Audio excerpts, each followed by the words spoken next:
হরে কৃষ্ণ। জগৎগুরু শিল প্রভুপাদ কি জয়। শিল প্রভুপাদ বার্তা। যখন কৃষ্ণের দ্বারা ক্লেশ প্রাপ্ত হয় একজন ভক্ত সে কষ্টকে গম্ভীরভাবে গ্রহণ করে না।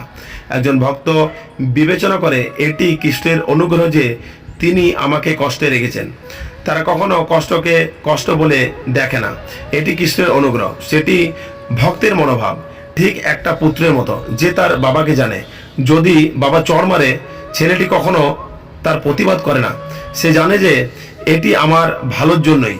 এইভাবে কৃষ্ণপ্রত ক্লেশ দ্বারা একজন ভক্ত কখনো বিক্ষুব্ধ হয় না। মুম্বাই 2, 1978 সাল। জগৎগুরু শিল প্রভুপাদ কি জয়। শিল প্রভুপাদ বার্তা। অনন্ত কোটি বৈষ্ণব বৃন্দ কি জয়।